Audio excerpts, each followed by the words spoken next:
اللہ اب ہم لوگ صدارتی خطاب سے یا صدارتی گفتگو سے مستفیض ہوں گے۔ محترم بھائیوں، حضرت کی شان میں بہت ساری باتیں کہی گئی۔ آپ سب نے حضرت امیر شریعت رحمۃ اللہ علیہ کو قریب سے دیکھا ہے۔ کون نہیں اس بات کی گواہی دیتا کہ اللہ کا وہ بندہ جب اپنی نگاہ کو جھکاتا تھا تو حضرت صدیق اکبر کا جمال نگاہوں میں پھر جایا کرتا تھا۔ وہ بندہ جب اپنی نگاہوں کو اٹھا لیتا تو حضرت فاروق کا جلال آپ سب کی نگاہوں کے سامنے آ جایا کرتا۔ جب وہ کسی کو دینے کے لیے قلم اٹھاتا تو حضرت عثمان رضی اللہ تعالیٰ عنہ کی سخاوت کا باب کھل جاتا۔ جب وہ کسی فیصلے کے لیے اپنا قلم اٹھاتے تو محسوس ہوتا کہ حضرت علی رضی اللہ تعالیٰ عنہ کو جو قوت فیصلہ اللہ نے عطا فرمایا تھا، آج آپ کے قلم سے اس کا اظہار ہو رہا ہے۔ میں آپ سے کہوں کہ بڑے بڑے کاموں کا تذکرہ ہوا، لیکن چھوٹی باتوں کا چرچا کون کرے گا؟ ابھی میں 12 رمضان اجتماع سے لے کر کے 18 تک حضرت کے ساتھ ساتھ رہا، اور آپ سب کو بھی اس کا تجربہ ہے کہ بڑی بڑی باتوں کو تو چھوڑ دیجئے، لیکن کون اس بات پر نگاہ رکھتا کہ آپ کی ٹوپی سیدھی ہے یا نہیں ہے، آپ کے کرتے کا بٹن کھلا ہوا تو نہیں ہے، آپ کس طرف مجلس میں بیٹھے ہیں، آپ کے چہرے کا رخ کیا ہے، آپ کے کام کس طرف ہیں۔ ایک ایک باتوں کو آپ کی تحریر کا ایک شوشہ چھوٹ گیا ہے، آپ اس کی اصلاح کر لیجئے۔ خدا کی قسم ہم سب نے اپنے باپ کا سایہ پایا ہے، لیکن حضرت امیر شریعت کے سائے میں جن کو زندگی گزارنے کا موقع ملا اور انہوں نے ان کے اشرحال میں جو تربیت پائی ہے، اگر وہ اس کو یاد کرے تو قیامت تک اس کی آنکھیں بھیگتی رہیں گی، اور ان باتوں کو یاد کر کے وہ یہ سوچے گا کہ ہم کتنے شفیق باپ اور کتنے عظیم مربی سے محروم ہو گئے ہیں۔ اللہ تعالی ہم سب کو اپنے اس محسن اور مربی کا نعم البدل عطا فرمائے۔ کون نہیں جانتا کہ آج جتنی تحریکات اور حالات چل رہی ہیں ان میں سب لوگ جانتے ہیں کہ جب کبھی سیاست کا باب آتا تھا تو حضرت مولانا ابوالکلام کا روشن دماغ آپ کے سامنے ہوتا تھا، جب بنیادی تعلیم کی بات آتی تھی تو حجت الاسلام حضرت نانوتوی کی فکر کا جمال آپ کی آنکھوں کے سامنے آتا، جب عصری تعلیم کی بات آتی تھی تو لگتا تھا کہ کوئی سر سید کا دماغ زمین پر عملی نقشے اتار رہا ہے، جب کوئی آدمی غیرت دینی میں آتا تھا تو محسوس ہوتا تھا کہ وہ سرہند کا شریعت کے دین کا محافظ جس کو اللہ نے شریعت کی حفاظت کی ذمہ داری دی تھی، آج حضرت ولی کی دماغ سے دین کے حدود کی حفاظت کا کام ہو رہا ہے۔ نیچے ہمارے سر سے لے کر پیر تک، تلوے کے ناخن سے لے کر ہمارے بال کے ایک ایک حصے تک، اور گھروں سے لے کر کے باہر کی زندگی تک اگر کسی کی نگاہ تربیت کے انداز میں دیکھتی تھی اور اس کو پرکھ کر اس کی اصلاح کرتی تھی تو اس کا نام حضرت سید مولانا محمد ولی رحمانی رحمۃ اللہ علیہ کی ذات گرامی تھی۔ اللہ تعالیٰ آپ کو کروٹ کروٹ جنت نصیب فرمائے۔ آئیے ہم لوگ ہمارے درمیان بحیثیت صدر جو شخصیت تشریف فرما ہے، آپ جانتے ہیں کہ اللہ تعالیٰ نے ان کو کیسی نسبتیں عطا فرمائی ہے۔ قطب عالم حضرت منگیری کی جن کو نسبت قنبری حاصل ہے، حضرت منت کے آغوش نے جن کی تربیت کی ہے، حضرت ولی کی نگاہ کی تابانی نے جنہیں تابانی بخشی ہے، اور معلوم نہیں زندگی کے مختلف مرحلوں میں علم اور فضل اور کمال کی دنیا میں اللہ تعالیٰ نے جو مقام انہیں عطا کیا کہ آج عصری علوم کے اعتبار سے اللہ نے انہیں بلند مقام عطا کیا، دینی علوم کے اعتبار سے بھی انہوں نے غیر معمولی گہرائی اور گہرائی حاصل کی ہے، اور خانقاہ کے سجادہ نشین کی حیثیت سے اللہ تعالیٰ نے جو روحانی عصمت انہیں عطا فرمائی ہے، بلا شبہ وہ پوری امت کے لیے قابل قدر بھی ہے اور قابل شکر بھی ہے۔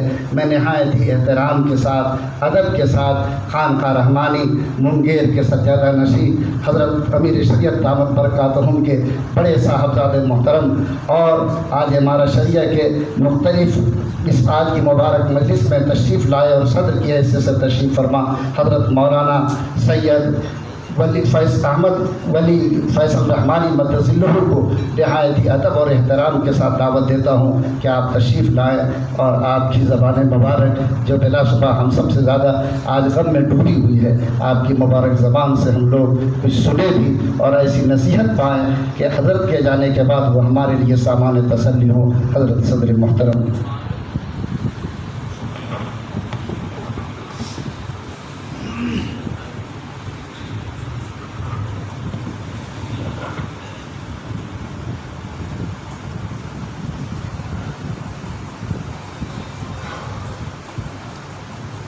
نحمده ونستعين به ونصلي على رسوله الكريم أما بعد فأعوذ بالله من الشيطان الرجيم بسم الله الرحمن الرحيم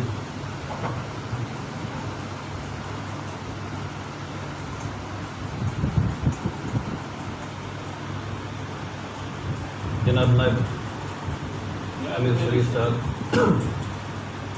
علماء اکرام، معزز حاضرین،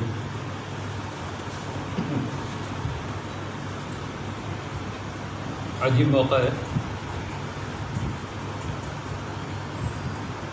ایک بیٹے ہونے کی حیثیت سے میں اپنے والد صاحب کے سلسلے میں آپ لوگوں کے ساتھ بات کرنے گفتگو کرنے کو بیٹھا ہوں۔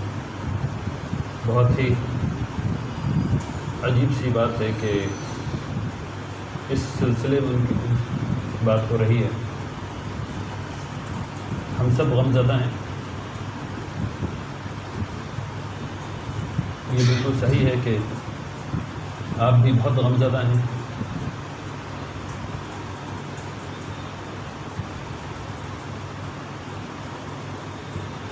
ہم لوگ غالباً اسی لیے بات کر رہے ہیں تاکہ ہم اور آپ ایک دوسرے کے غم کو بانٹ کر کے شاید اس کو تھوڑا کم کر سکیں۔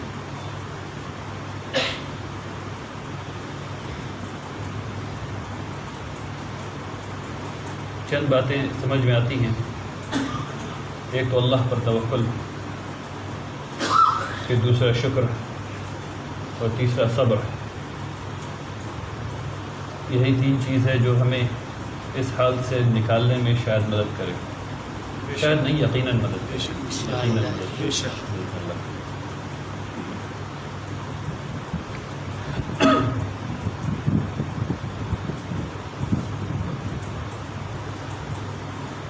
والد صاحب رحمۃ اللہ علیہ کے کام کی وسعت کے بارے میں آپ تمام لوگوں نے سنا، ماشاء اللہ۔ بے پناہ کام ہے، بے پناہ ادارے ہیں، بہت ڈھیر ساری چیزیں ہیں۔ میرے لیے جو سب سے اہم چیز ہے وہ تربیت کا مسئلہ ہے، جو میرے ساتھ ان کا معاملہ رہا ہے یا جو میں ان کو کرتے ہوئے دیکھا ہے۔ لیکن اس پر جانے سے پہلے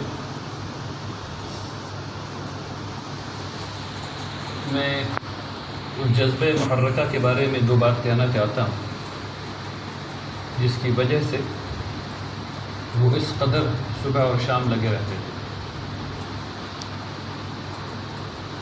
اور وہ جذبہ ہے امت محمد رسول اللہ صلی اللہ علیہ وسلم کو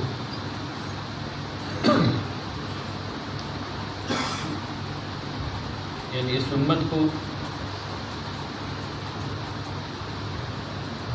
جو اس کا حق ہے اور جو اس کی عزت ہونی چاہیے، جو اس کا مقام ہونا چاہیے، اس جگہ تک پہنچا دینا۔ ہندوستان میں پہلے سے اور ابھی جس زوال کی حالت میں ہم لوگ ہیں، اس زوال سے ہم لوگوں کو اوپر اٹھانا، یہ مقصد ہے۔ اس مقصد کو حاصل کرنے کے لیے جو چیز سب سے انہوں نے جو سمجھایا کہ جو چیز سب سے زیادہ کارآمد ہوگی ذاتی طور پر، اجتماعی طور پر اور آرگنائزیشن کے طور پر، وہ ہوگی احسان کے درجے کو حاصل کرنا۔ اور پھر یہ بتایا کہ احسان کا درجہ کیا ہوگا۔ تو احسان کا درجہ صرف یہ ہوتا ہے کہ اگر آپ 100 قدم چل سکتے ہیں اپنی پوری قوت لگا کر کے، تو 101 قدم چل لیجیے، یہی احسان کا درجہ ہے۔ اگر کسی کی استطاعت 3 صفحہ قرآن کو پڑھنے کی ہے تو 3 صفحہ اور 1 آیت پڑھ لیجیے، یہ احسان کا درجہ ہے۔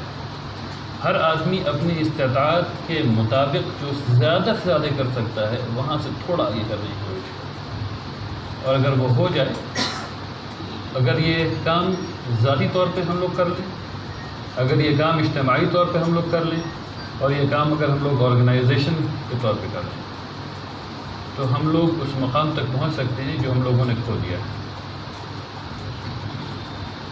تو یہ خواب تھا کہ امت کو واپس اس کے مرتبے پر پہنچانا، اور پہنچانے کی یہ ترکیب ہے، اس طرح پہنچیں گے۔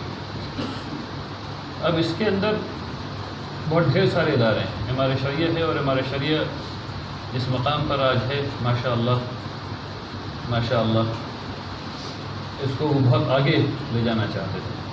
مثلا میں گزارش کروں کہ ان کا یہ خواب تھا کہ ہر جگہ ایسی کلینکس کھولی جائیں، ایسے چھوٹے ہسپتال قائم کیے جائیں جس کے اندر ان 20% بیماری کا علاج ہو جو 80% وقت اس علاقے کے لوگوں کو ہوتی ہے. ہر علاقے کی بیماری الگ ہوتی ہے، مختلف ہوتی ہے، جس سے ایک آدمی اگر وہ اس مصیبت میں آ گیا، اس بیماری میں آ گیا، تو پھر اس کا 5 دن 7 دن ضائع ہو جاتا ہے. اس کا مطلب یہ بھی ہے کہ اس کے 5 دن 7 دن کی تنخواہ غائب ہو جاتی ہے. اور یہ اگر ایسا ہے کہ اگر اس کو صحیح علاج مل جائے تو اس کی بیماری شاید 1 دن میں ختم ہو جائے یا 2 دن میں ختم ہو جائے. تو یہ ہلکی پھلکی چیزیں کرنے سے بہت بڑا فرق اجتماعی طور پہ پڑ سکتا ہے. ٹھیک اسی طریقے سے آپ سب لوگ جانتے ہیں کہ کئی اسکول کھولنے کا ارادہ ہے. ابھی جو حالت ہے وہ یہ ہے کہ صرف 17% بچے 10ویں جماعت ہمارے بچے 17% بچے 10ویں جماعت پار کر پا رہے ہیں.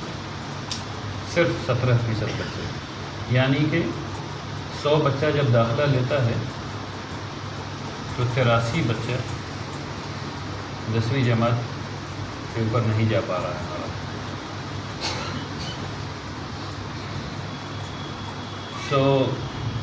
ان چیزوں کی کمی کو پورا کرنے کے لیے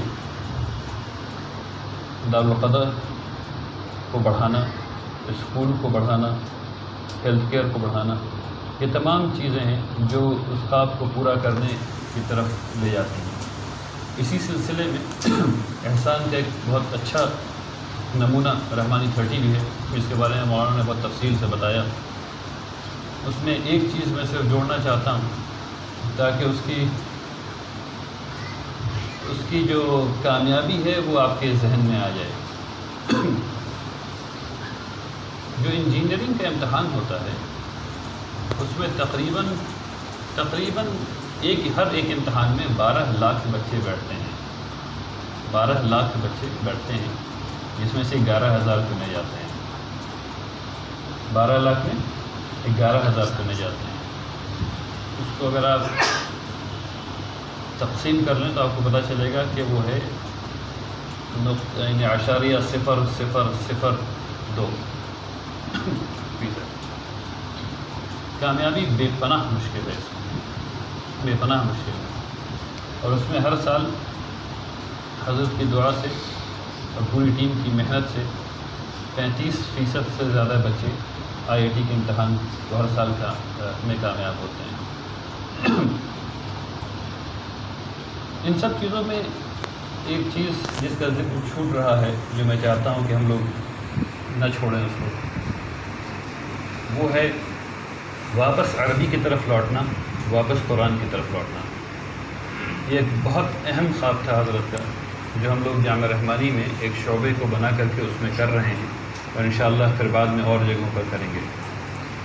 اس کا مقصد یہ ہے کہ ہم لوگوں نے تمام چیز پڑھ لی، انگریزی پڑھ لی، فارسی پڑھ لی، اردو پڑھ لیا، تمام چیز کو پڑھ لیا، اور صرف اس چیز کو بہت کم چھوا جسے ہم اپنے پیارے نبی صلی اللہ علیہ وسلم کی زبان کہتے ہیں.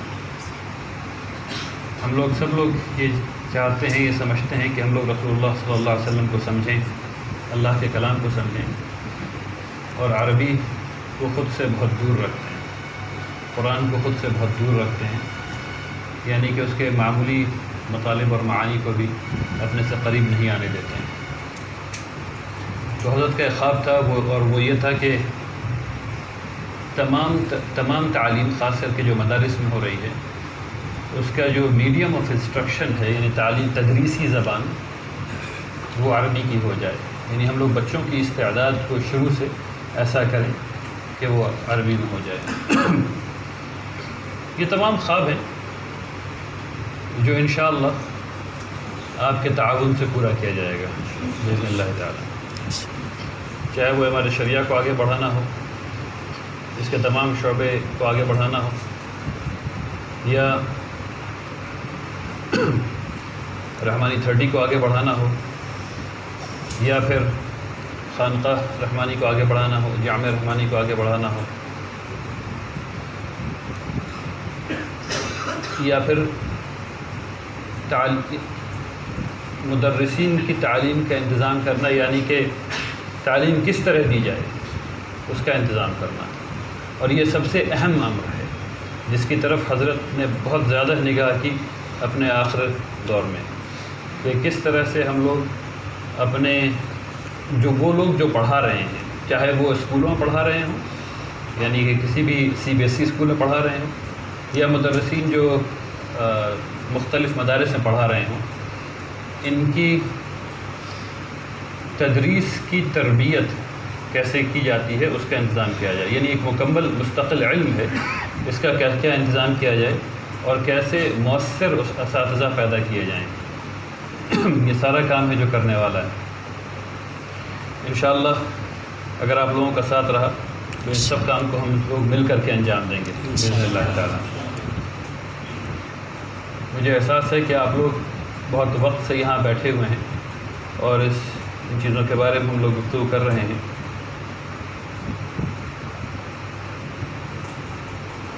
آخر میں تربیت کے صرف ایک عنصر آپ کے سامنے رکھنا چاہتا ہوں، اس کے بعد اپنی بات کو ختم کر دوں گا. حضرت نے سکھایا کہ کامیابی کے لیے، اور یہ بہت اہم بات ہے، اگر آپ کو ذرا غور سے سنیں تو بڑی مہربانی ہوگی آپ کی. کامیابی کے لیے سب سے پہلے یہ پتہ کرنا ہوتا ہے کہ اخیر نہائی صورت کیا ہوگی.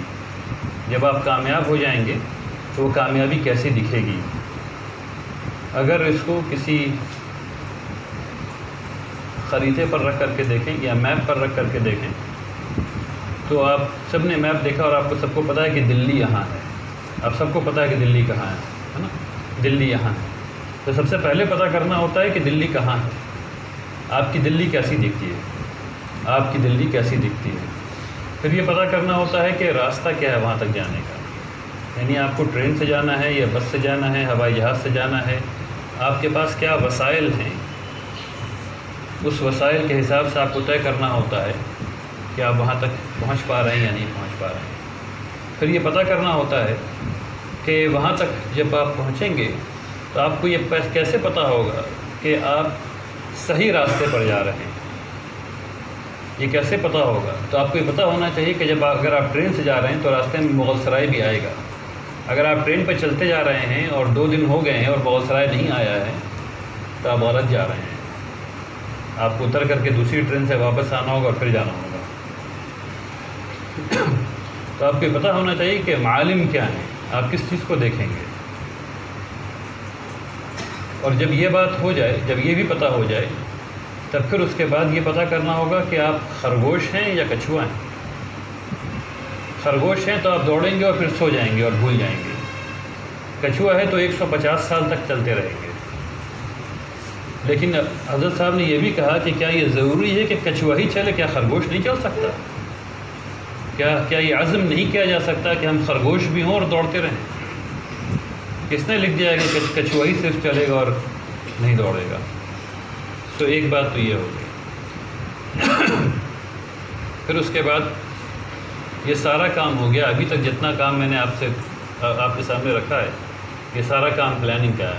اور اس کے بعد حضرت نے فرمایا کہ اب جو ہے وہ سب سے اہم کام ہے، یعنی پہلا قدم اٹھا لینا.